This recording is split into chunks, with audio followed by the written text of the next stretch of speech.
Good morning, good afternoon, good evening, wherever the case may be. Welcome to the aptly named post-match carnage.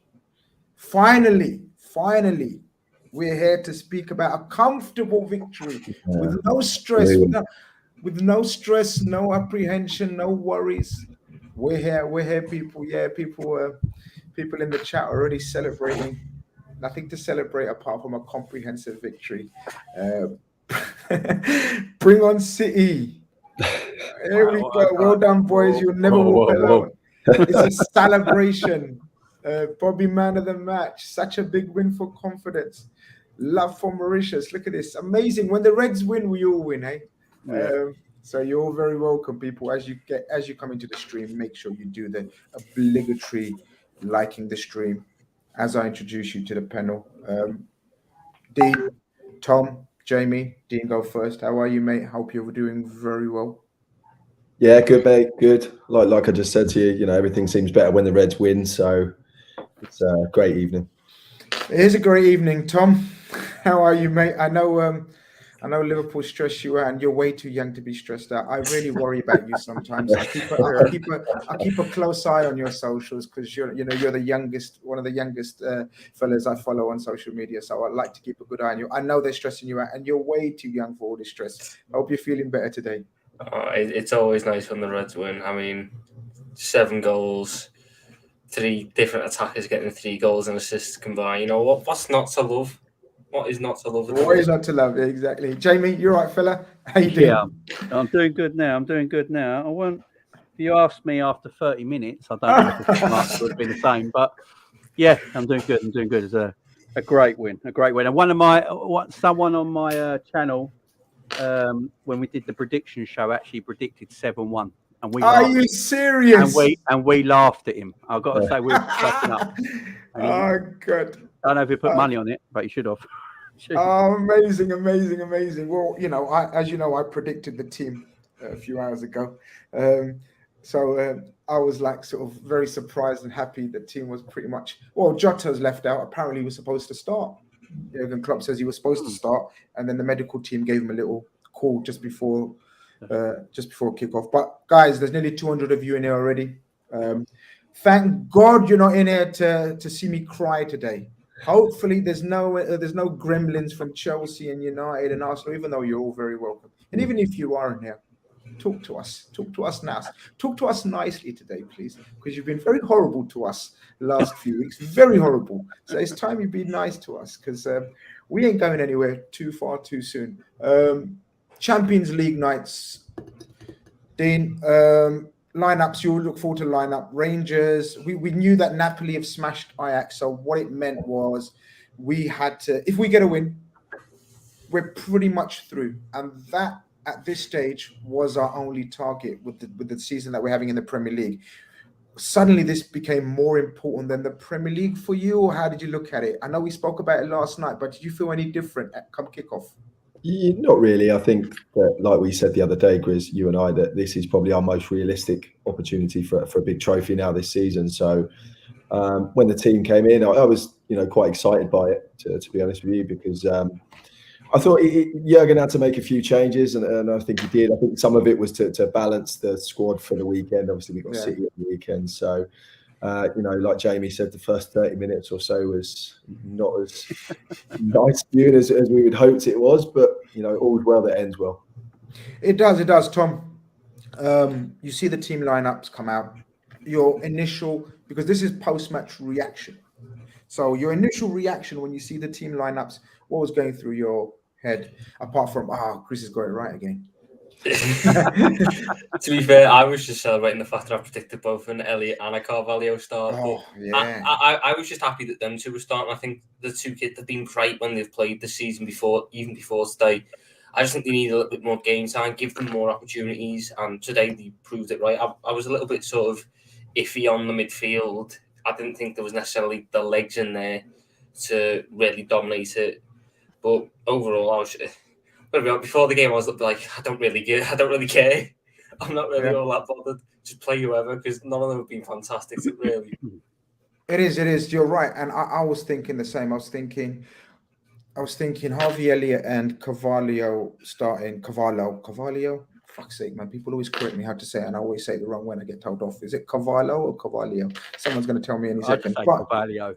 Carvalho. All right. Well, if it's good enough for Jamie, it's good enough for me. Carvalho. The last time Elliott, Carvalho, and Nunez started, Jamie, was an equally intimidating atmosphere, loud, passionate, Goodison Park. Yeah, that was the first time they started together. But this time round, there was a couple of key differences, I thought, and namely the experience of Bobby Firmino amongst them, Fabinho and Henderson, and a shape change. Yeah. Did you think pretty much like the Everton game? Because with the Everton game, I thought this is not going to work with all three of them shoved in at Goodison Park. Did you think the same for this one, or was you like me a little bit more confident this time round? I think the one that obviously at Goodison Park, I think Carvalho and Elliott played in the midfield three, where I think Carvalho was a bit further forward, and it looked like I weren't sure of the formation at the beginning in the first half. I've got to say, I didn't know what we were playing. It looked like 4-3-3 at times, looked like 4-4-2, but yeah, Carvalho was with Henderson there and Fabinho. That's when you can play Carvalho and Elliott together because you've got that experience in between them. You know, so you think? Yeah, you'd think they'd be more solid. You'd think there'd be more cover. You'd think there'd be more protection. Yeah. But go on. I didn't think Carvalho had a great first half. I've got to say, I think it was pretty poor. Harvey Elliott had a great 90 minutes, in my opinion. I think Harvey Elliott had a great 90 minutes, and I just think Elliott is growing into the shirt very, very quickly, and he looks more mature when he plays in Carvalho at the moment. With Carvalho, I'm not sure Carvalho knows what his orders are on the pitch at the moment, if that makes sense, or what he's meant to do, or what positions he's meant to pick up. I think with Harvey, he's just got that right-sided, wherever he plays in the midfield or the right side of attack, he knows what his job is. With Carvalho at the moment, I think he seems a bit confused, but he did grow in the game in the second half. There ain't a doubt about that. But that's natural, right? It's absolutely natural. He's literally just joined the club. He's a young kid. He's playing in the position of two absolute world-class players in Sadio Mane, who's left the club, and then Luis Diaz, who's taken over that role. So it's also absolutely the Champions League debut as well. Absolutely. And that atmosphere can rattle. We've seen so many great clubs, big players go to the likes of Celtic and Rangers and get rattled by the atmosphere. So for the first 45 minutes, I'm with Jamie. Dean, I thought it was again a very average start from us. Sure. Like taking away from the goal, we'll get onto the goal obviously, but even without the goal, I just thought the pace of our play, the pace of our passing, the accuracy of our passing, I was sat there and I just couldn't recognize us. Well, I could recognize us because it's what we've been seeing all season so far. Yeah, it was one of those because it was a slow start again, and we're getting used to them. And you know, a key thing, we can't start like that again on Sunday. You know, because it's the big test on Sunday, the biggest test probably in world football at the minute. We need to start a lot better. You know, the first half, I thought, it was a strange game. Like Tom said, I don't think we had the legs in midfield, and I think Rangers played up to the atmosphere quite well first half, and we just seemed a couple of yards off it. Obviously, we know what happened second half. We grew into the game, and you know, the attacking players, you know, came into it a little bit more. No disrespect to Rangers, you know. Again, you know, I'm not getting too carried away with tonight, you know. But it's a great win for us, and it's great for confidence. But I thought Rangers again were pretty poor. And again, I don't mean any offence to any Rangers fans, but you know, they were very poor tonight. They'll be disappointed with their performance. I'm agreement with you in terms of overall Rangers are not great. We know that from the first game. But I thought they started off well, Tom. Obviously, we aided them with sloppiness, but I thought they were far more intent on trying to hurt us. But again, it was a lot to do with our sloppiness. And lo and behold, we go behind to a bit of sloppiness. Like Jamie says, Carvalho was struggling. You know, he's still a kid. He's slight as well in frame. We're going to talk about his improvement in the second half, but he loses the ball and it's that transition. I tweeted, where we were once the best at defensive and attacking transitions, we are now the slowest and most disorganized. How easy did that look again? Oh, I mean, you would not have thought this was a Liverpool team based off that goal. It was almost like they waited for them to play the pass before they reacted. Yeah. Konate was just in a sea of his own. Gomez couldn't get over to cover quick enough. They passed through us like it was nothing, and that's not the first time this has happened this season. It's been a recurring thing, and whatever the reason is, it has to be nipped in the bud soon, because they scored one today. Better teams scored 2 or 3 of them, because we didn't only give them one opportunity to do that today. We gave them multiple, but they only capitalised on one. The elite teams of this world will capitalise on multiple of them, and we might not be able to come back from 2, 3 down like we are from 1 down. It's so infuriating, man. These starts, I mean, when will it end, Robbie? When will it 17 end? out of 21. We went behind in 17 out of our last 21 games.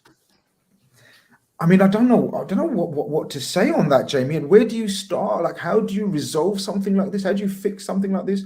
What do you speak about? Is it a tactical thing? Is it a mental thing? Is it a physical thing? What is it? Is it just? Well, I don't know. Help me out, guys. Like, I'm not the oracle. Like, this is like, we're supposed to speak about these kind of things together, and maybe one of us can have a eureka moment and say, "Oh, that's what it is." Because I, for the life of me, can't work out what it is.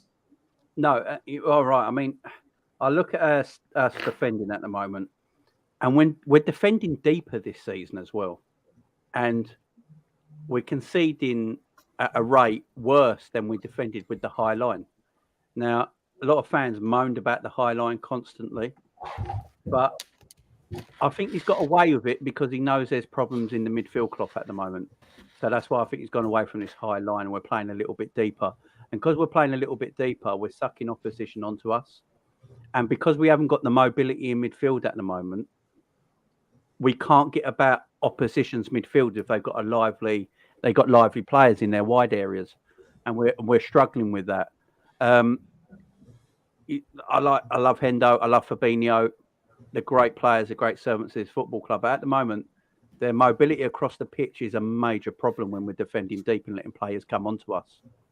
And because of that, we can't win the second balls, which Liverpool used to be so good at. If we never won the first ball, we always won the second ball, and then we counter-pressed from there. And we're the best team in Europe at doing that. You know, we're hard to stop. And that's gone away at the moment because I think we haven't got the mobility in our team in the central area to win them second balls back. It's you make a good point about if we're playing a deeper line now and we're pressing less from the front. I'm going to dig into it, and hopefully we're going to do a show later on in the week. We're going to actually try to really dig into it. So at the top of my head, just to the eye test, I agree with you. Like, I haven't got any evidence to back it up right now in terms of stats and numbers and analytics. I'm going to try and get into it and speak to people that actually know about these kind of things. But you're right. To the eye test, I think, guys, I think Jamie's right. We are tending to give the opposition more of the ball. It's almost like we're luring them in. We're trying to do the opposite of gegenpressing. Gegenpressing is where as soon as you lose the ball, your first 6 seconds, you try to win the ball back in high places, and therefore you can attack them straight away. We're tending to let them have the ball and then try to make the opposition come out, because what we struggled against last season was sort of beating the low block. So we're trying to create a false sense of security for opposition. So maybe that is something that we're getting used to, Dean. Maybe maybe it's a different way of playing, or am I clutching at straws? Is there something there? I definitely am starting to think it's more tactical than just being tired. That's what I'm leaning towards. But for me, it's not working. So why are we persisting with it? You know what? It's almost taking away our strengths. Our strengths are, winning the ball high, winning the ball with intensity. But our intensity is just completely gone. Even tonight, I mean, in the second half, towards the last 20, 30 minutes, our pressing was back in the top third, and that's where a couple of the goals came from. But I just feel like it's tactical, Grizz. I really do. I think that we've changed tactics a little bit this season, whether because Jurgen felt that we were getting found out a little bit. I was lost for a while, whether it was players being tired or whatever. But I'm definitely leaning towards tactical now. Yeah. Aston says, Grizz, since we first played Rangers with a 4-2-3-1, we have been playing really well. And yes, Arsenal needed a few dodgy calls. That's what took away the positivity from our game against them, because we lost. Tom, did you see elements of it that you're thinking, yes, we must persist with this? Or and not only in terms of formation, but sort of, this way of what we're kind of Style. trying to, what we're trying to work out, and we don't know for sure. But to the eye test, it seems like we are not pressing as much, or is it we're not able to press as much? Do you think? It's a tricky one. I'm not sure. I don't think we were playing a 4-2-3-1 today. I think we were more on a 4-4-2, and I think the reason we lost the midfield battle in that first half was because for the second balls, they simply overloaded us in midfield. Roberto Firmino was so far forwards that you had John Lundstrom, Scott Arfield, and someone else, Kolak, I think his name was, the target man, who would overload our midfield. So there was always a free man. In terms of what I saw from the system, it's better than the 4-3-3 at the minute. Is it good? I don't necessarily know. It's not a well-beaten system like we've had in the past, but it's better than the 4-3-3 because we've just got better personnel for this one at the minute. So I'd stick by this one. It gets more of our attackers on the pitch. We've got a midfield depth issue, so it limits the amount of them that we're putting on the pitch. And we're a little bit more direct. It almost forces us to put the impetus on teams. And I think that's what we need. We sort of need to refine ourselves and realise that we're going into games and we should be beating these teams and we should be dominating these games. And we need to do it in a different way than what we're doing right now, because teams are more than willing to let us hold possession where we've been holding it at times at the back, between Van Dijk, between whoever his centre-back partner is, occasionally into the six. You don't really put enough pressure on them that way. I think defensively, this is a weird one as well, because like you were saying, is it putting more pressure on us or are we just not good enough? I think it's the midfield's used to having this type of pressure on it. I think it's the defenders that are being caught out, because how many games in the past have we sat there and when Van Dijk had nothing to do? Matip, Lovren, Gomez, they had nothing to do at centre-back because we were nipping them in the bud in midfield. The strikers barely got a kick. Now we're inviting them onto us. Our centre-backs are being asked to do a lot more, and it's catching them out. And they need to start getting up to speed with it, because it's a natural evolution of a tactic. Teams have figured us out one way. We need to evolve it into a different way. We just need the entire team to catch up with it. We concede early and we fear the worst, Jamie. So I mean, I knew we were going to get back into it, but it was just frustrating. It was just annoying. That's the word, I think. It's just annoying. Like, why are we doing this to ourselves again? Especially when we've got a massive game against Man City. Ideally, we were all thinking or hoping that comfortable 2-3-0, and then we can start making those 5 substitutions that you're allowed to make now. Yeah. Because we've already made 6 changes. Let's bear in mind, we have made 6 changes. So maybe we were expecting a little bit of rustiness, sort of smoothness in terms of team play, because 6 changes, right? Yeah. But I knew one thing that would aid us and help us, and I tweeted it as well. I said, I hope our set pieces are on point, because we will score from a set piece. Lo and behold, Tsimikas with an absolute pinpoint cross. It's that man Bobby. It's that man Bobby again. Fairly simple header, but very important that we got back on level terms before halftime. Yeah, totally. Yeah, Bobby's just, he's 8-12 now, I think it is, for Bobby. Ridiculous. And people wanted him gone. I've been saying that we're going to have a problem with Bobby if we give him a new deal, but that's for another video. But yeah, this game, their opening goal, the thing that annoyed me the most watching it with their opening goal is that it was easy. That was the thing that annoyed me the most. We weren't even like, they just spread the ball easy. That's the most annoying thing to me at the moment. Opposition goals are scoring easy. It's not like a fight. It's like one or two passes and they're scoring. And that's the thing that's annoying at the moment. And I don't know what, as you say, what is that, a tactic? Is it a player setup? Is it the player's mentality? Because I do think a lot of the players are getting getting away with it a little bit. You know, everyone's going at Klopp and Pep Linders and all this, but I think the players' game management at the moment is not what it once was. You know, their game management needs to be a little bit better. You know, if things need to go tight and you need to drop back for 10 minutes or so just to sort things out, just do it. It's not I don't know if it's an ego thing, like, no, we don't have to do that. But with our defenders, I think Paleo Maldini said it once, you shouldn't know how good your defenders are actually at defending or something like that. You know, you control, or I think it was Saki actually, you control the whole game. And Tom's right, you know, the midfield at the moment is not controlling the game. And when you just got wave on wave of players attacking your back four, it don't matter how good your back four is. If it's constant, they're going to break through eventually. And that seems to be what's happening to us at the moment. But look, we got back into it. We got so much ability going forward that it's getting us out of a lot of trouble at times. But I don't know what it is defensively. Like Virgil's playing, Konate's playing, Gomez is playing. We're changing it up. These are quality players still coming in, but they're all making the same mistake again as the person that was in before them. So I don't know. Look, it's a mental thing. A couple of those players I want to start speaking about. So we go into halftime 1-1, but a couple of players I want to speak about in the first half, and I'm going to give you Dean, I'm going to give you a couple of defenders to speak on. So we have we have Joe Gomez and Konate coming in for Matip. No, who's he coming for? Matip and Trent. Matip and Trent. My mind's gone blank. Matip and Trent, of course. Do you want to speak on their two performances in the first half? What did you think of it? Yeah, I don't think they played particularly bad. To be fair, I think Konate's needed games like you and I said the other day. He needs to come in, and now Matip's injured. I thought, you know, the first couple of minutes he was flying into a few tackles and could have been booked early on, but I thought he did okay. Konate, you know, made a brilliant block as well. I can't remember whether it was first. I think it was just before half time, wasn't it? The Lundstrom. Yeah, that was a great. Yeah, it was actually at 1-1, wasn't it? Yeah, it was. Yeah. It was really good. I thought Konate did well, to be fair.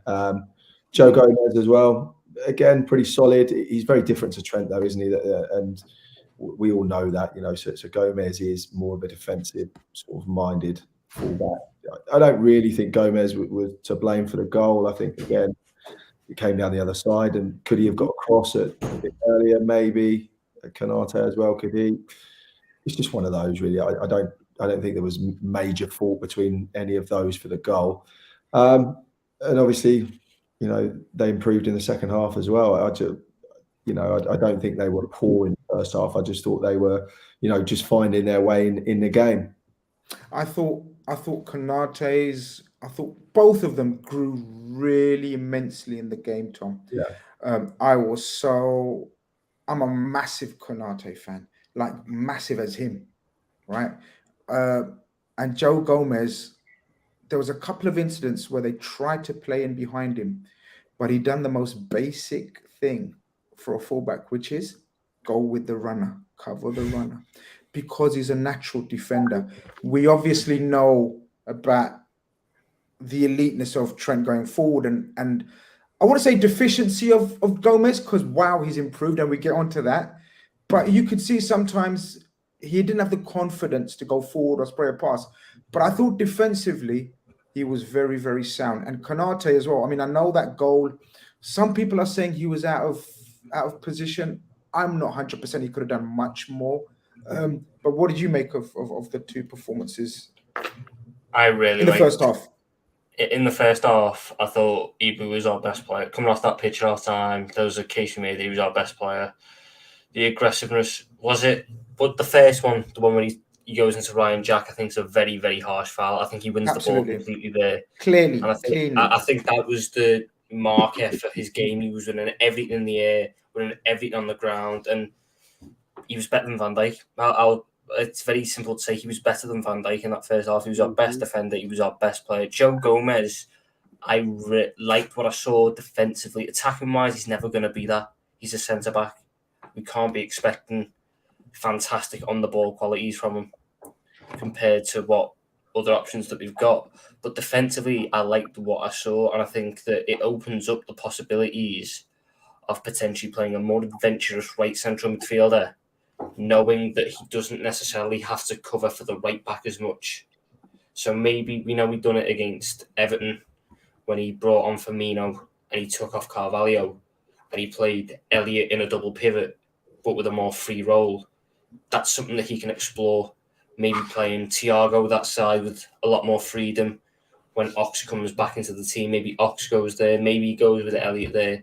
Just having that right back who you can rely on defensively is such a big benefit for this team and such a stark change that I do think the team needs from Trent. So I was fine with both of them. I think they were two of our best performers in that first half, but there weren't many. Yeah, no, that's absolutely fair. No, you're right. You're spot on. I'm going to give you the negative side of the first half, Jamie. Just like Tom says, I thought the midfield was atrocious. Like it was really bad in that first 45. And I tell you why I was pulling my hair out. Everyone, even Liverpool fans, are going to look at Nunez and say, "Oh, what was he doing?" I really felt sorry for Darwin Nunez. I really felt sorry for him. How many runs can a striker make?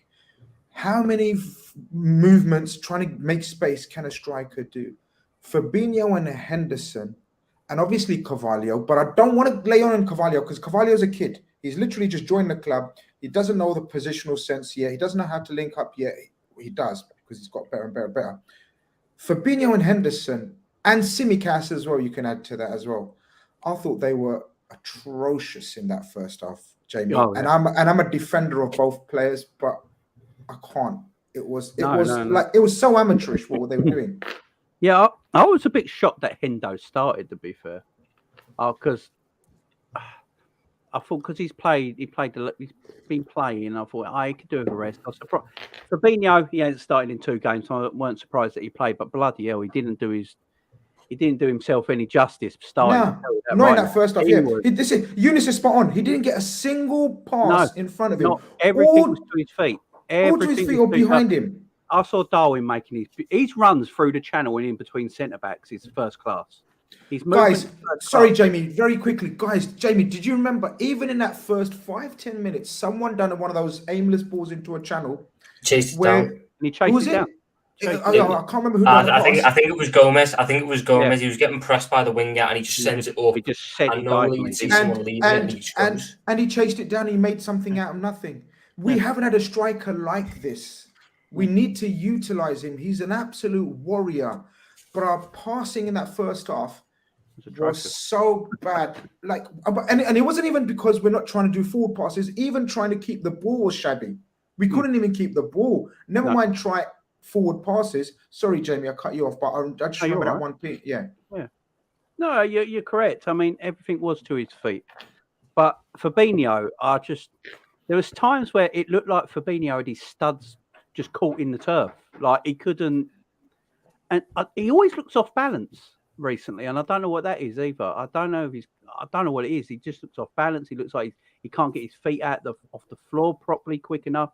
Hendo was passing the ball so slowly. Needed more penetration from one of them.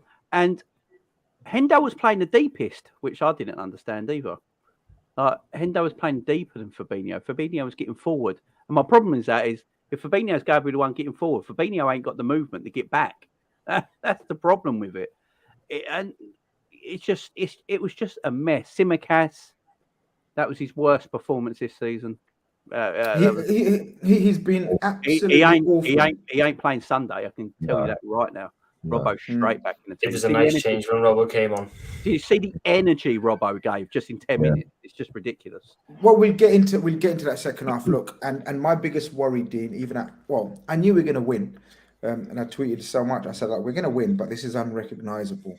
And obviously, everyone was like, well, we're not sure if actually. Let me just get rid of a couple of super chats. When I say read of them out. Sorry, just so disrespectful to the people that are sending super chats. Slap me, why don't you? Rabadam says Haaland is nothing compared to Bobby. Yeah, Speak on it, bro. Speak on it, bro. Big Speak up, on it. Danny says everybody held Rangers atmosphere. They're all gone 60 minutes in. Beating records at the highest level is always nice. Yeah, but this is what you can do, guys. There's over 320 of you in here, and the ratio of likes is poor. Come on, Bobby Firmino and Mohamed Salah's ratio is so good. Come on, at least try match Mohamed Salah's ratio. Dean, many a game this season we've looked for halftime to come. Let's not behind at halftime like Arsenal, right? Fall behind at halftime, just before halftime we're fucked, right? Or the second part of the dilemma we go through is usually Jurgen Klopp will get them in, have a word, and we'll bloody fix it. So far, up until today, every halftime has made us worse, it seems.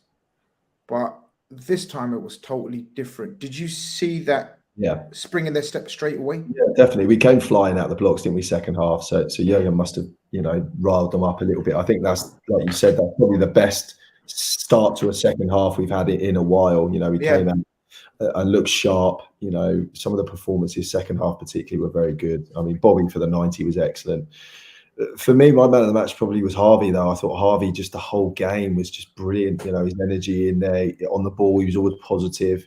You can tell Dean's a debutant. We always ask for man of the match at the end. You've given your secret away, and now that sense of who's the man of the match is given away. But we might change your mind. We're going to try and sway your mind, and hopefully you might change your mind. You can try. There was some great performances second half in particular. Important that Mo's come on. He's bagged a hat trick. He looked clinical again. Diogo came on and was sharp as well, which is good going into City. There were some really, really good performances second half. As bad as we were first, there's some really good performances second half, which hopefully we can take into the weekend. Yeah, absolutely. I guess we start with the second half, and my God, how do I keep up with the goals? So first and foremost, we go with the Firmino goal. Joe Gomez, as we were speaking about, Tom. He strides, and it could have easily been Trent making that run forward. He's got as many assists this season as Trent now. Wow, what a stat! This is why Tom comes in handy in these situations. Stat out Tom. But what I loved about it was Bobby Firmino. One of my criticisms of Bobby Firmino, and everyone has criticisms of players. There's no harm in having criticism of players, but one of my criticisms is, when he does the layoff, when he does the link-up play, Tom, either he can't do it anymore, the energy, whatever, he doesn't make that run into the box. What does he do this time? He absolutely busts a gut to get there, and then he actually points. And I like this. This is a sign of lead. This might be something small. And you lot must thinking, calm down, Grizz. Like, this is what do you know what I mean? Like, all right, calm down. But I'm not going to calm down because we haven't had many goals to speak about, many performances to speak about. So let me speak on it. Little things like that, when you're pointing to where you want the ball, to me, lads, right? Because this is how I'll be talking to you lot if we were in a coffee shop or a pub or wherever. But to me, right, that's a sign of leadership.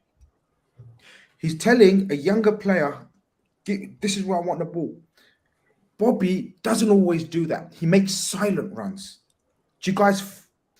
It's a sign of confidence. Am I making any sense to you guys? Hopefully I am. Right? Because what he does normally is make silent runs, and then he's not dismayed if the ball doesn't come, or he doesn't show any emotion. It's a small thing to me, but I think it's a vital thing because he is one of the senior attackers in our team. In fact, he's the most senior attacker in our team now.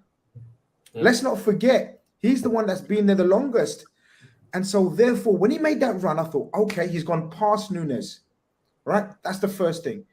He's using Nunez as a decoy or whatever. And then he's busting the gut. And then he's telling the young man who hasn't played much, Gomez, and he definitely hasn't been in those positions much. He's saying, put it on a play. Joe Gomez was fantastic. Some ball. I hope you enjoyed it as much as I did. It's a sign of confidence for me. Like, I know what Firmino, his runs and all that, he does it silently. They're too good to be silent runs because no one else is expecting them. If you're telling people about it, the point of a silent run is I'm making an obvious run. If I don't say anything, if he whips it in, I can be there and no one's expecting it. he makes silent runs that are too good to be silent runs, so no one expects it. If he makes his normal runs and calls for it, defenders aren't going to be there to intercept it or stop him. And that was what we saw today. But Joe Gomez, and an underrated part of that goal, Harvey Elliott's little flick on. The vision, the reading of the games, just do that around the corner, take out the left back completely, give Joe Gomez all that space. That is a very important part of that goal. It was just a really nice team goal. And Bobby Firmino, he took the mick a bit today, didn't he? Especially on that Darwin Nunez goal that I think we'll touch on. Absolutely no need for him to do what he done then. But it's a sign. But it's confidence, absolutely sign of confidence. And I've just got another super chat that I'd rather watch ballet than Haaland goal compilation. That's a good one, actually. Jamie, I've given you miserable people to talk about in terms of performances, so I'm going to cheer you up now and get into the good stuff.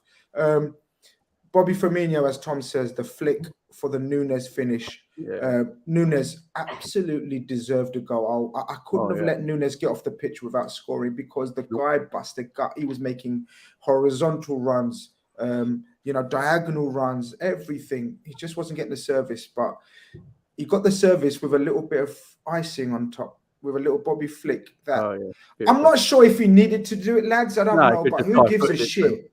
Yeah, who gives a shit? Like, do you know what I mean? Like, that's Bobby for you. That's why we love, and that's why we sing that song for him. Do you know what I mean? So, all right, fair enough. He done a flick where he didn't need to, but I love it. It's a sign of confidence. And then that finish, quality finish. He deserved a goal, right? Yeah. Totally. Quality finish. Just quality. That was a finish of a proper striker. You could tell the way he hit first, because he passed it into the net. He didn't slice it already. It was a pass into the net. Beautiful finish. So where the goalkeeper's positioning was, just pass it in the net. His runs today were fantastic. He is a nuisance to play against if you're a centre back. He would be a horrible. We need to give him the ball quicker. Yeah. That's our biggest issue. We take too long to give him the ball. Yeah, the only one in midfield who tried it in the first half was Harvey, but he was still a bit late with it. I think there was one where Harvey got the ball and he was driving at the fence. Darwin made a run, but he just gave it as Darwin went offside. Yeah, and Darwin would have had a one-on-one with the goalkeeper from the right-hand side. Exactly. We just got to find him a lot quicker. And once you do, this man's got to score goals. He's got to score goals, Jamie. His movement is too good not to score goals. And his confidence is coming now. You can see it as he's playing. I don't think the other day he scores that goal like he did today, because he would have been too stiff. Now he's relaxed in front of goal. And do you know what I like about him as well? If it's not going his way, don't give up. Sometimes, like today, it weren't going his way. He was trying to get shots out and they're getting blocked and smashed down and everything. He keeps going. He keeps going. He chases long balls down that he doesn't really need to. I think he did it late in the second half as well, before he got subbed off. And the keeper had to come out and just put it out for a throw. We had a throw really high up in the end of the half, because he made that run and done something. We ain't had that in a long time. And lads, I want to get your attention. I want to get your attention on this, right? Because a lot of people I saw on Twitter were complaining about his being offside all the time. I personally haven't got an issue with it at all. Good thing, actually. It's actually. I want him to be on that line, messing with defenders' heads all the time. I don't know what you guys thought. I thought it was a bit unjustified. The criticism you're saying, like, he needs to watch the line, he needs to do this. He's young. He's still young. He's still learning an absolute new system, and the players haven't worked out apart from Diogo and Jota or someone. No one's really finding him. He's not offside by miles, though. Yeah. He's offside by like half a yard, something like that, which means the pass came too late because he's already made the movement. It all depends on the type of offside it is. Yeah. But it all depends. So if it's, because there's different types. I think there's a lazy offside where you're walking back. Yeah. You've got the ball, you play it through, and you're just stood offside for no reason. Nunez has a couple of them, but every striker has a couple of them.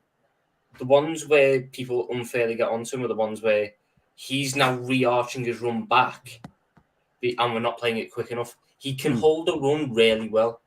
Yeah. But he can't hold a run forever. He has to start making the run at some point. So send it early, and his pace will make up the yards that the defender gets on him by sending it early. I think it will come in time. It will come with play time. It will come with It will come with trust as well. Yeah. Once the players play with him more and they trust that he can get onto the end of them, you'll start seeing our midfielders getting the ball off the centre backs in first time over the top of the defence, and he gets onto them and he creates something. We just need to start trusting him more, and it'll all click into place. And we'll find out why we bought him. We'll find every reason why we bought him once we start playing to his strengths. Do you know what, Tom? Not only will we find out, and I don't know what the split's like. Actually, let's talk about between ourselves first. The four of us here. Do we see the vision in buying him first and foremost? Do we see it? And let's be honest. I understand why he bought. We all see it. Right, okay, that's quite good. He's got good movement. That's good, because I thought maybe it's a bit split, because there's sections of the fan base that don't see the vision. But not more importantly, because that's stupid, because I don't give a shit what everyone else thinks. But a lot of other fan bases will see why we got him. Like, I believe in him, Dean. I think he's not, and people come back to me, oh, you never used to rate him, because he was not my kind of striker. And I don't think he's worth £85 million. But that's me. I haven't got a clue. I just sit here and talk football in front of a screen with mates, right?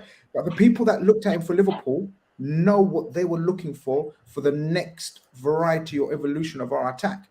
Do you see what they were seeing now? Yeah, absolutely. I think for Darwin, it's been a tough start, right? But he's coming into a team which aren't playing well as well. We have to remember that. He's still very young as well. What's he, 23, 24? Yeah, he's 23. Really young.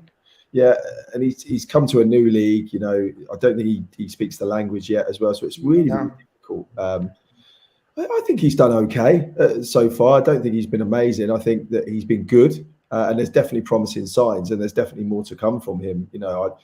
You see a lot of opposition fans, already crowing and saying Liverpool have wasted that money. I don't think that's correct. I think Liverpool know what they're doing. Remember Manchester United, he was their main target in the summer. They really, really wanted him. So we weren't the only club going for him.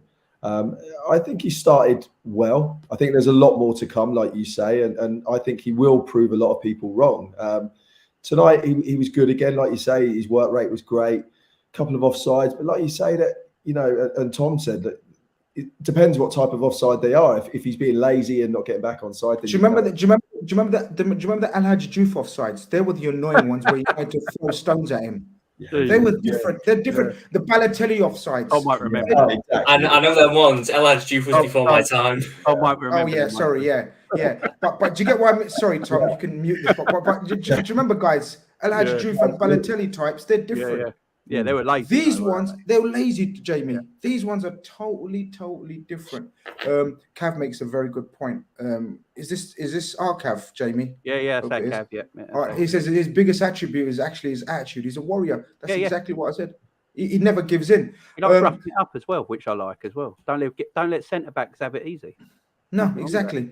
The Nunez goal triggers the substitutions, Tom. So basically, at 67 minutes. We have the introduction of Thiago, Salah, Robertson, Henderson, Nunez, and Tsimikas come off, and then obviously Jota comes on after for Bobby Firmino a few minutes later. But not a bad three players to bring on: Robertson, Thiago, and Salah. As a Rangers player, you're 3-1 down. You see your crowd start walking out, and then you see, you see these three players coming on, and not only coming on, but you see Salah coming on, kind of smiling and kind of relaxed. That spells danger, right? And I don't know, straight from the off, Jota. I don't know who puts him through. I don't even know. It's just a lofted.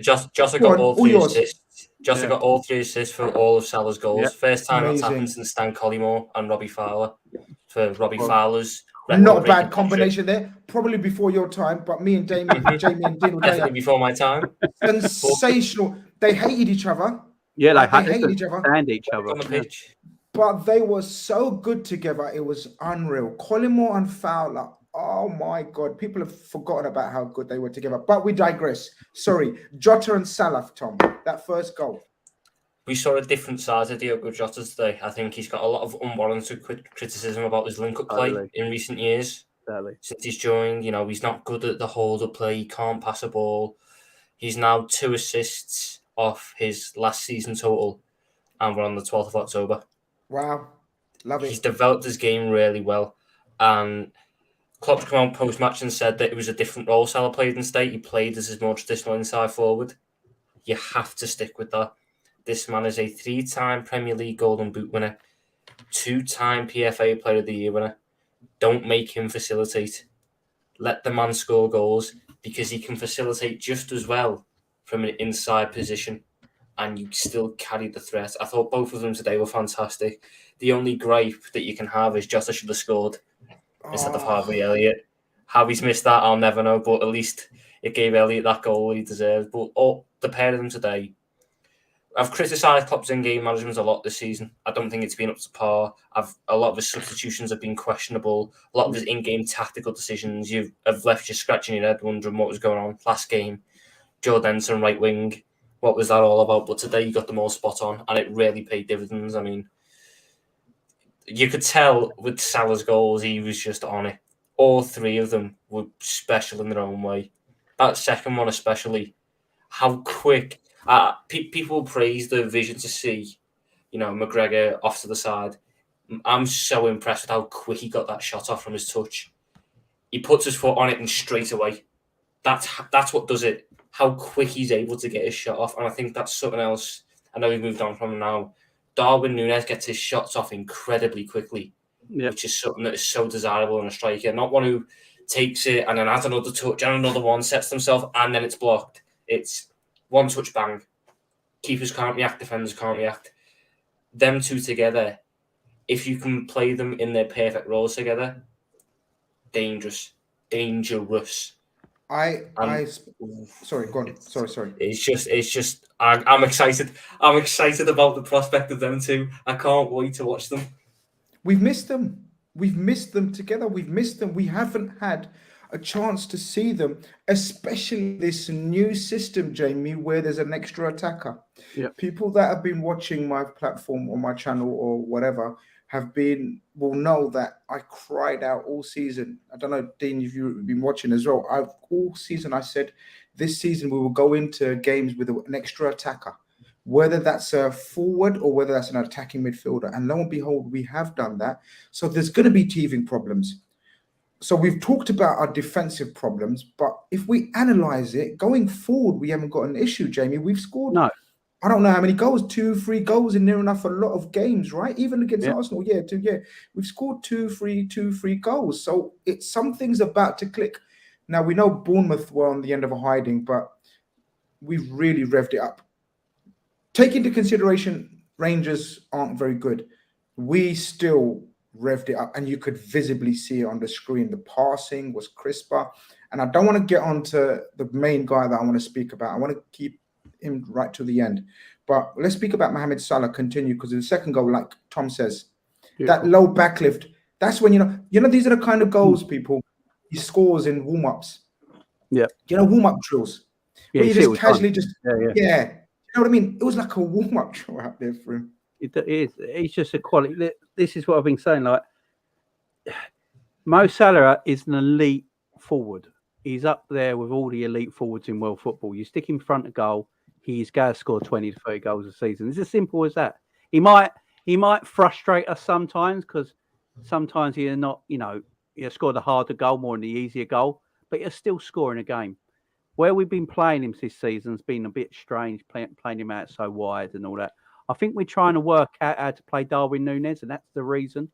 I think that's just the reason. Klopp's trying to work out where he can put all these players, because I think he wants them all on the pitch. I think he wants more on the pitch. He just wants to win games. I think Klopp's idea is to win games in 60 minutes, and then go from there. And then because you've got the 5 sub rule now in all competitions. I think that's his idea. He wants the games won in 60 minutes. Then he can make substitutions with 5 subs for the rest of the 30 minutes. But you got to get Mo in front of goal. I mean, he came on. He sort of played number 9 for a while when he came on, didn't he? When Darwin went off, and he went in that sort of number 9 position with Bobby sort of just next to him, sort of thing, and Jota wide of him. And it was perfect for him. Bobby was finding him. You see the smile on his face because he's in front of goal at last. He can do some nice. You saw it interchanging as well. What I like, Mo's at his best when he does that interchanging of passing with another forward. He can give it and go and get in the box, and he'll get a shot out because he's really quick at it. You don't want Mo on the touchline. You want him in front of goal.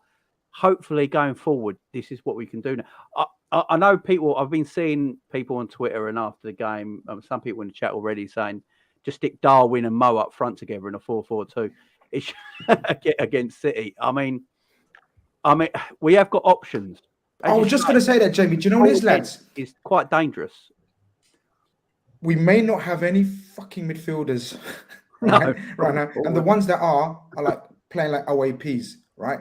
But we have got a variety of attackers, Dean.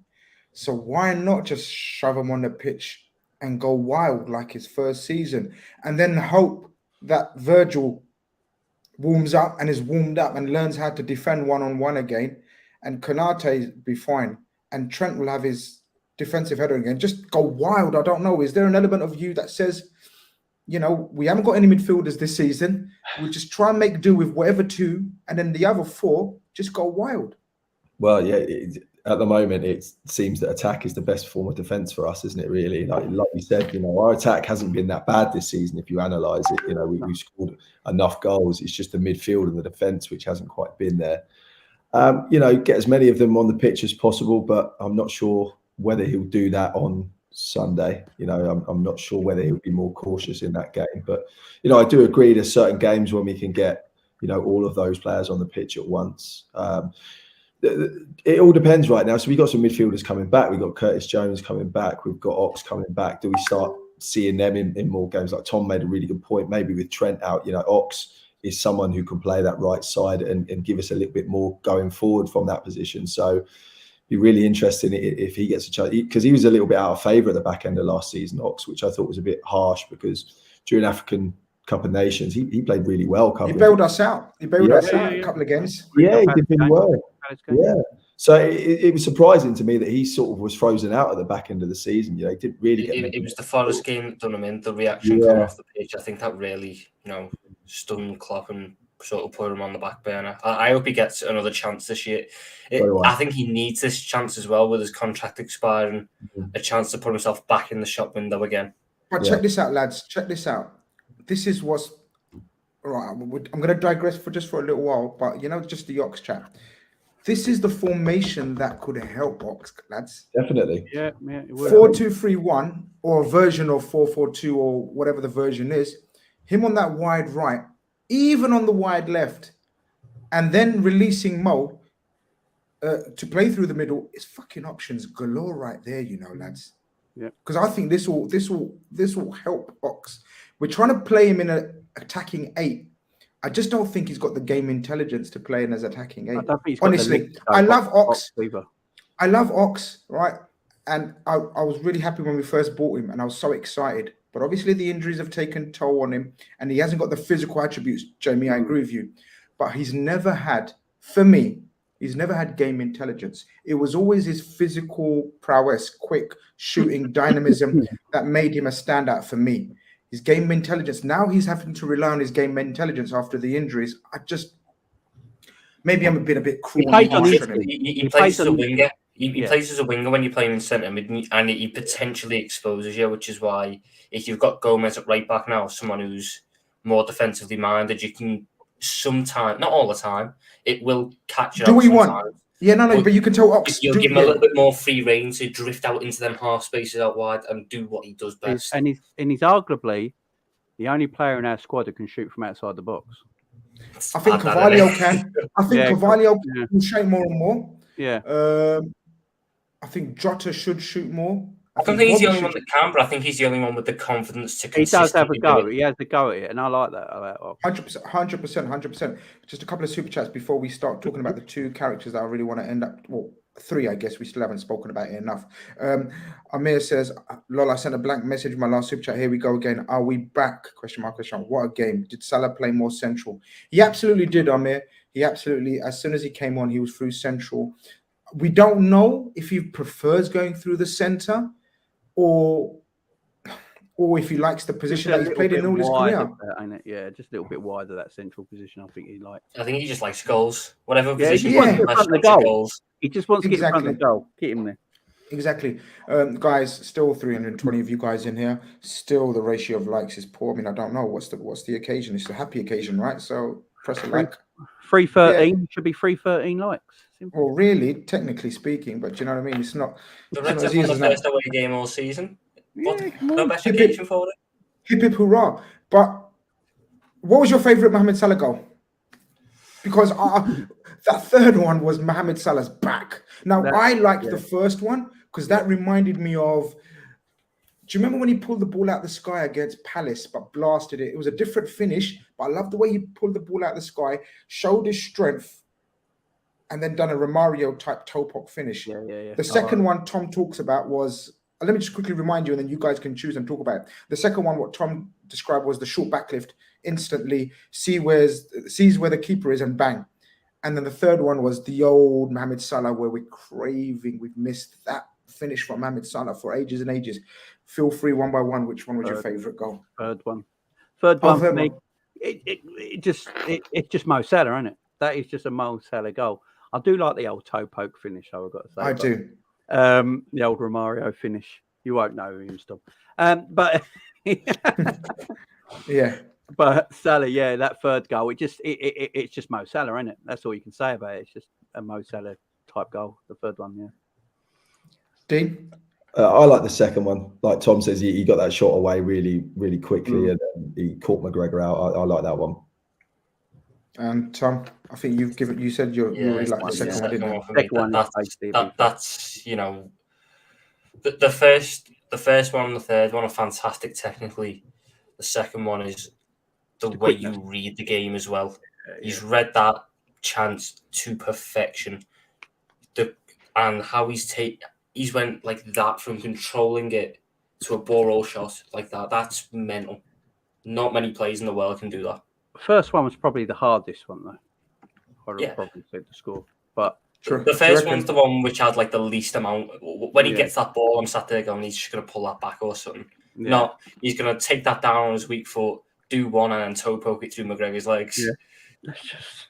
I thought, I thought, you're right. I mean, it's very difficult to choose which one's, the favourite. I guess all three of them, but it's so good to see him back, happy, smiling, smashing goals in. Quickest hat trick ever in the Champions League, lads. Yeah. So just when just when people were thinking, oh, is that Salah gone with the records and everything? Fuck you. Another record. Fuck you. He's back. He just smashed another couple of records. He's now the highest scoring. Tom, can you reel off? Can you reel off the couple of records, please, Tom? Exactly. Can you reel off the couple of records, please? Highest African scorer in Champions League history, ahead of Didier Drogba and Samuel Eto'o. Highest scorer in Champions League history for a Premier League club, ahead of Didier Drogba and Sergio Aguero, and the fastest hat trick in Champions League history by a full 2 minutes. Has this man still disrespected by people? I don't know. What is it? It's just, I don't know what he's got to do. It's just ridiculous. He's a fantastic. He doesn't look good on the skill compilations. He doesn't do his flip flaps or the fancy little touches. He just scores goals. He's a forward that scores goals. He's a forward that scores goals, and just. I mean, I don't know what to say about this guy. I'm just trying to get this average position up. But you guys know me and technology. Definitely, people that watch me, and I think I've smashed it on my own because none of you lot helped. Here we go. All right. So what we got here, I'm going to zoom in, and I'm going to talk about the two kids, if I may. Go for it. And I want your opinions more important than mine. Dean, I'll start with you. I thought Harvey Elliott. The reason I'm starting with you is because you give away your man of the match. So I thought Harvey Elliott was magnificent. Now people are going to say there's a bit of an exaggeration. Like he only scored one goal, and did he get an assist, Tom? Did Elliott get an assist? No. I don't think so. No, I don't think so. Okay. So people can exaggerate, and people can sort of get shocked and say, wow, you're a bit of an exaggeration, lad. He wasn't that great. I genuinely think he was that great. I think his composure in the first half was that of a 27-year-old, 26-year-old. The crowd on his back. We were playing crap. Yeah, this kid, every time he got the ball, he was so calm, he was so composed, and he was so quick with his thinking. I don't know what to make of this kid. I really, really don't know what to make of it. And now I'm going to sound like a hypocrite because I've just praised the fella and I've said he was magnificent tonight. And now I'm saying I don't know what to make of him in terms of how does he firm or cement a place in this team going forward? Where is that Salah's position? It's a tricky one. Yeah, Talk to me your opinions, lads. You're totally spot on, Grizz. I thought he was excellent today because I thought not only everything you said, he was positive every time he got the ball right. He drove forward with the ball. He was composed and he genuinely. I think that was probably his best performance in the Liverpool shirt today. I just thought everything he did was good. But like you say, it's hard. Like even as good as he was today, do you think he starts against City? Do you think that? Yeah, when he's played in the league, sometimes it's, maybe games have passed him. I'm not convinced he's a central midfielder either, to be honest with you. But, like you say, this is the conundrum with him. I just thought he was really, really good tonight. And, he's been one of our best performers this season as it is. But it's hard. Does he get into that team? Where do you put him in the team? I think there's a future for him in that Hendo role that Hendo plays down the right. I think there's a future there once he physically bulks up because he's still not there physically yet. He's still 19. Not even close. Not even close. But if he bulks up more, because even though people say he's not defensively great, go look at his stat. The man recovers the ball back 10 times a game on average for a Liverpool team, and that might not sound like much, but it wins. It's so many chances, so many opportunities. Not only come from it, but are prevented by it. He doesn't dive into tackles, but he wins it back in his own way. Get him physically a little bit more bulky for the Premier League. And I see a future for him as a more creative central midfielder because he was fantastic off the right today. Easy case for a man of the match. But I don't think he's necessarily got the pace to do that in the Premier League. I agree, Tom. But look at his average position today. So he's number 19, right? Now, I think this formation is the making of him. I've been chatting and debating, just like we are now with my mates as well. I'm like this off screen and on screen as well. I'm the same. And it's absolutely fine to change your opinion based on the eye test or evidence or longevity time. You give something time, and if someone or something proves you wrong, you accept it for what it is. Jamie, I'm in the middle of what Tom's saying and in the middle of what Dean's saying. Yeah. And I'll try to explain what I think, but give me what your thoughts are on Elliot's performance and what we see going forward with his role. I think what helped Harvey Elliott today is that Joe Gomez was right back because he's a more defensive-minded right back than Trent. I think when Trent's playing right back and Elliott's playing that right central midfield area, they're both want to almost do the same job and pick up the same positions in midfield. And they don't really, and Harvey's not really, he will get back and help because he's a young lad and he'll do his job, but he doesn't want to do that. And I don't blame him because he's 19 and he wants to show off his attacking ability. With Gomez there today, I think it helped him because, as you say, I saw him getting the ball today. And what I like about Harvey Elliott is he's one of our only midfielders, probably our only midfielder actually, who's fit and available at the moment, that runs at players and is willing to take them on, commit them to do something. How many fouls did he win today? We haven't got many midfielders like that. He commits other defenders. He's very good on the turn. He can play on the half turn. He can play with his back against goal, pick it up, turn, spring the ball about. And I think it helped with Gomez in that right back position because he knew Gomez maybe isn't going to attack like Trent is, so he can play more play the way he wants to play, express himself on the pitch a little bit more, knowing that Gomez is there and he's not going to be like in front of me in 2 seconds time like Trent might be sometimes. And I think that helped him massively today. If you're playing 4-4-2, I could see Elliott playing on that right hand side of it. It took a weight off his shoulders in terms of tracking back. He didn't have to constantly worry about I can't go this far forwards, otherwise I won't be able to get back and support. He's sitting there going, I can go do what I need to do to help this team out attacking wise. Let the youngsters express themselves. Mm-hmm. because they're extremely talented footballers. But with Harvey, everyone's saying about Harvey having a position in his team. He doesn't really need one yet. That's the thing as well. He's 19 years old. He's still learning the game. He's still becoming he's only just become a professional footballer, really. So he can come in and out. He can come in and out because you don't want to burn him out either. I think that's a brilliant point, Jamie. I think that's a brilliant point, and we always forget that. But the frustration of everything around him in terms of injuries, us relying on him. Let's not forget he started the first 5-6 league games, didn't he? Yeah. And that is so wrong, in my humble opinion, because of the things that you've said. He's a kid and he's got the weight of trying to keep Liverpool up to pace with Man City and not being able to drop a point. But I think, and you speaking about in terms of we don't want him tracking back. He's not shy, like Tom says. No. He's not shy of trying to get back and pressing and energy. I just don't know. And I think it's a bit of impatience on my side. So I'm going to take back my opinion on Harvey Elliott and say he can't play in a Klopp attacking midfield. I think he can, because it's way too young to judge him and condemn him and sort of say that's it. But I thought he was fantastic. Dean, we're not going to do man of the match now because you've spoiled it, but I agree with you. Harvey Elliott, I mean, even Mohamed Salah came on and fucking smashed everyone to bits and everything, right?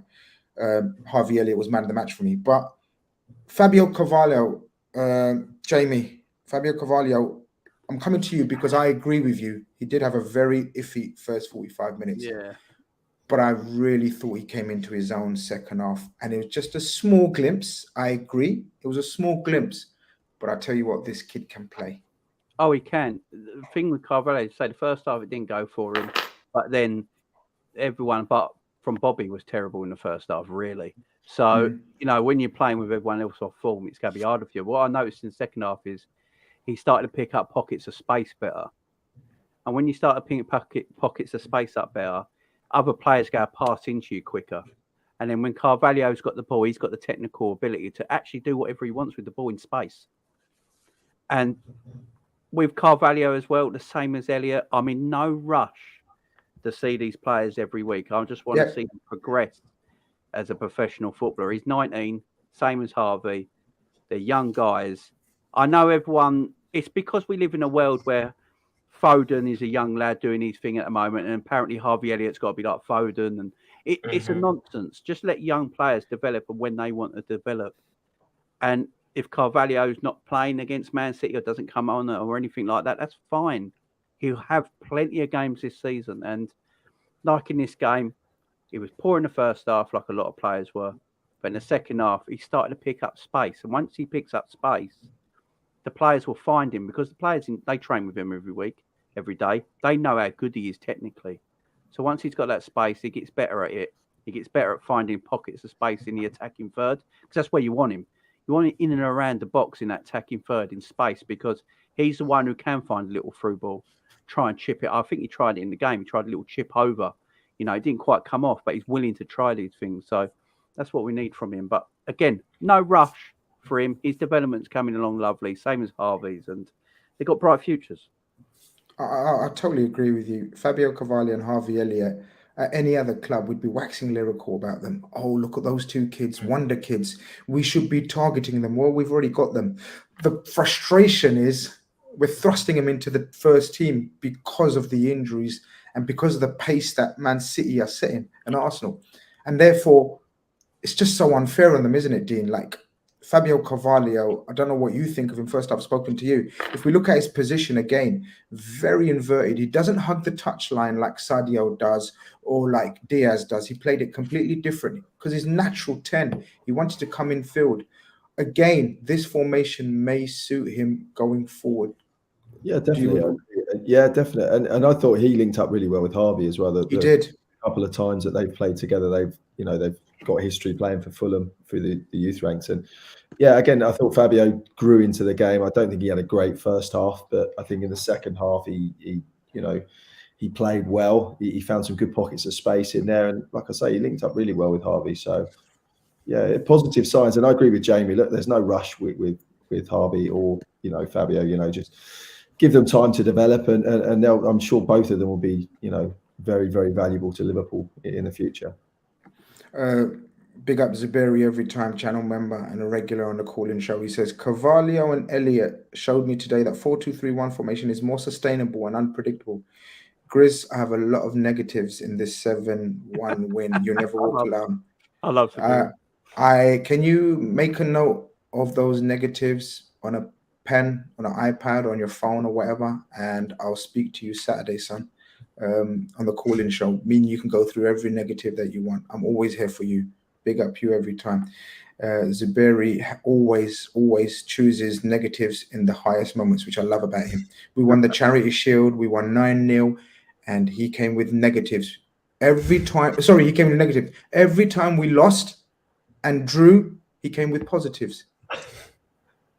Every time. So every time we won, and I was like, I ain't liking it, man. I ain't liking it. And he would sit back in his car, or wherever he is. What's those animals he's got? Jamie, you might know he's got like little pets that he talks about. Geckos, I think. I don't know what they are. If Zuberi's there, let us know what they're called, right? Yeah, geckos, yeah. I see flaws, Grizz. I see flaws, man. Jurgen Klopp, and he's always on Jurgen Klopp's neck. It's not FSG. He goes, no, FSG are doing their thing, man. It's not about FSG. It's about Jurgen Klopp. I want to speak on Jurgen Klopp. So it's going to be interesting what Jurgen Klopp's done to him.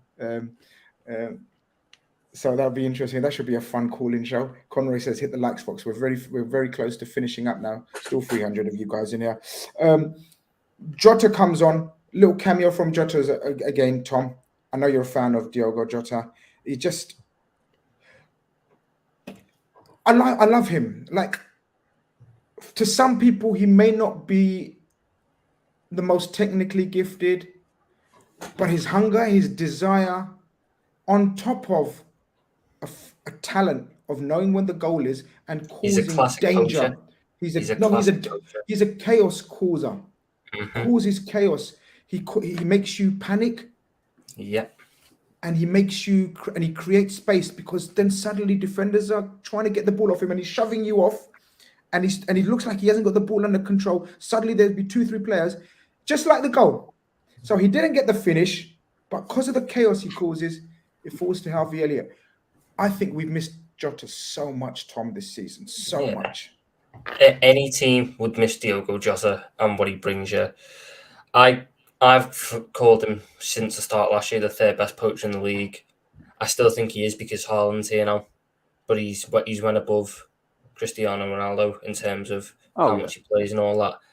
His knack for finding that space, his movement, and I know he gets credit for his heading ability.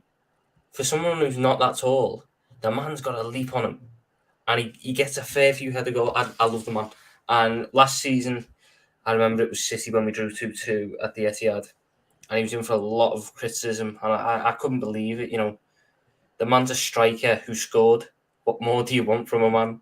I think people need to start understanding that not everyone is the complete forward of, your ultimate teams or whatever. A striker is there to score goals, and he does that very, very well. And his link-up has improved this season. Like I say, he's very close to breaking his assist record that he got last season. And we're only on October. I think he's played 5 games.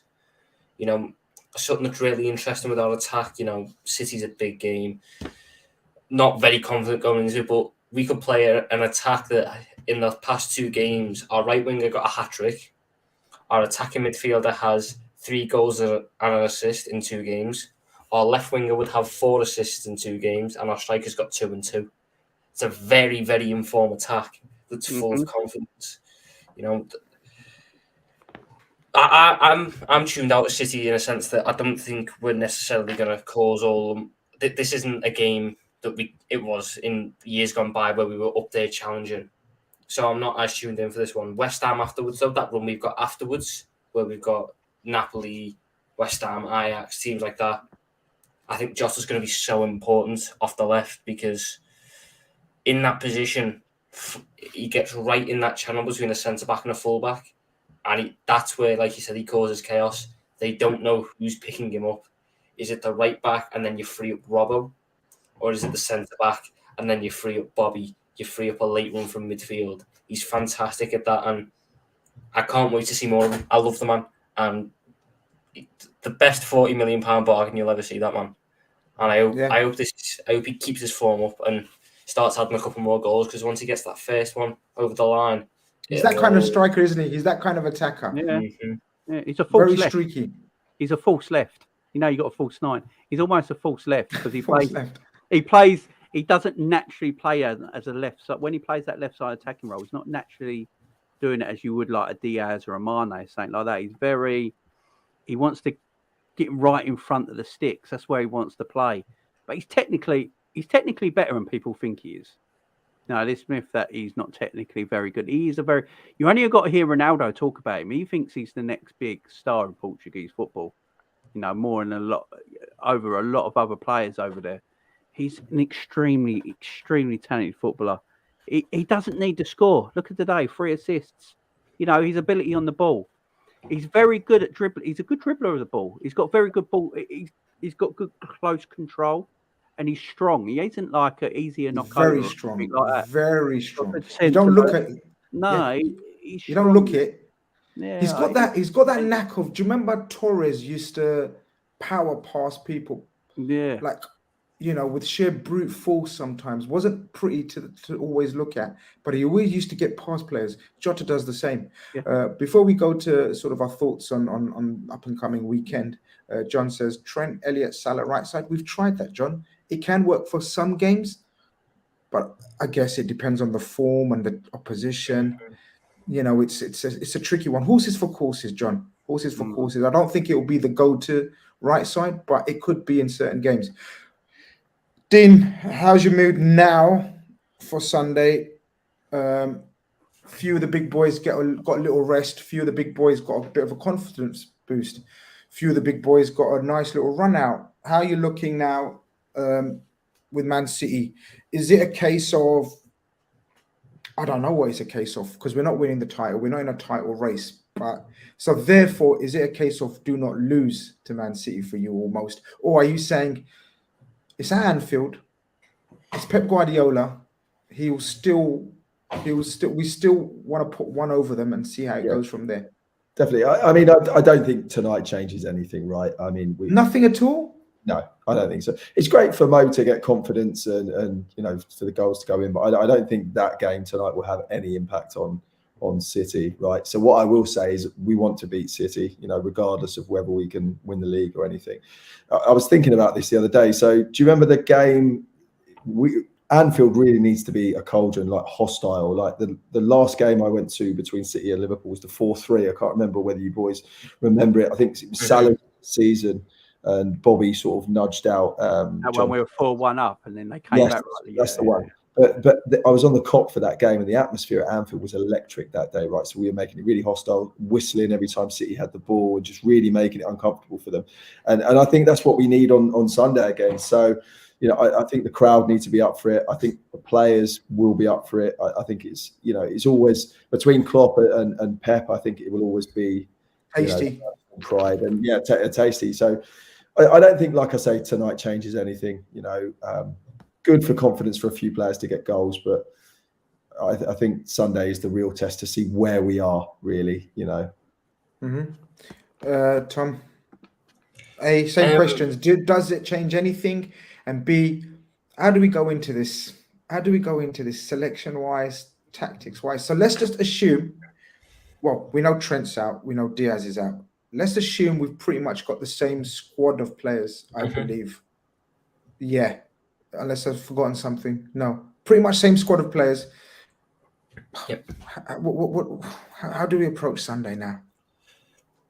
I mean, again, it doesn't have the same weight as it's had in previous years, where we'll go. It's not a 6-pointer. It's not a 6-pointer. Yeah. We're probably not going to be up there challenging with how we started and the form that we're carrying through. So I'm just going. Does that relax us? Does that? Do you think? There is no pressure on us in the typical sense? I just think you go play your attackers. I mean, I'll be playing Thiago, Fabinho, double pivot, Jota, Firmino, Salah, Nunez, and I'd just be aiming to get him behind their fullbacks every time. win the ball in midfield, win the ball in the centre backs, and just pump long balls up. It's what Newcastle done, and you could get at them. Yep.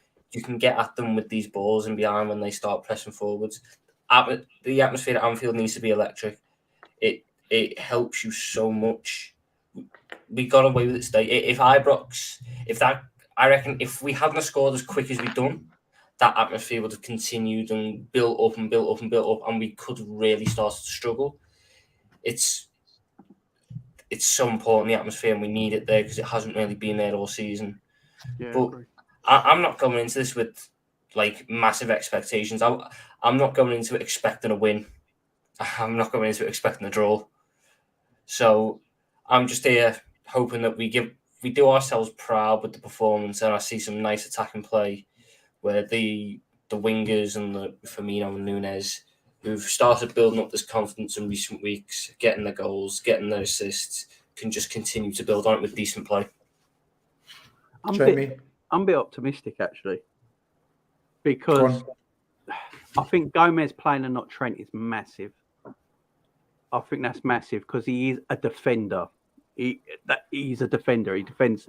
He would defend space, and I think if Foden's playing up against him, Gomez is a very good match for him defensively because Gomez has got the pace and the physicality to go up against Foden. But one thing I've been saying this all season: Man City are defensively weak. I've been saying this all season. The thing with Man City, they keep the ball a lot, so it doesn't get proven a lot. But a lot of teams, you can get at Man City. Cancelo is beautiful going forward.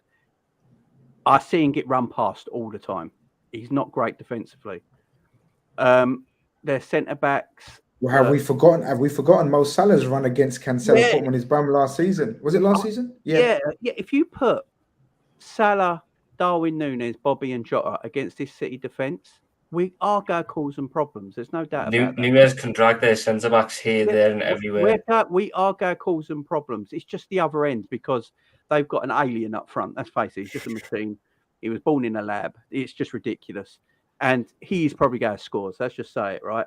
Yeah, but I just thought I'd bring that one up as you support Helen. Danny still says he's still rather watch ballet.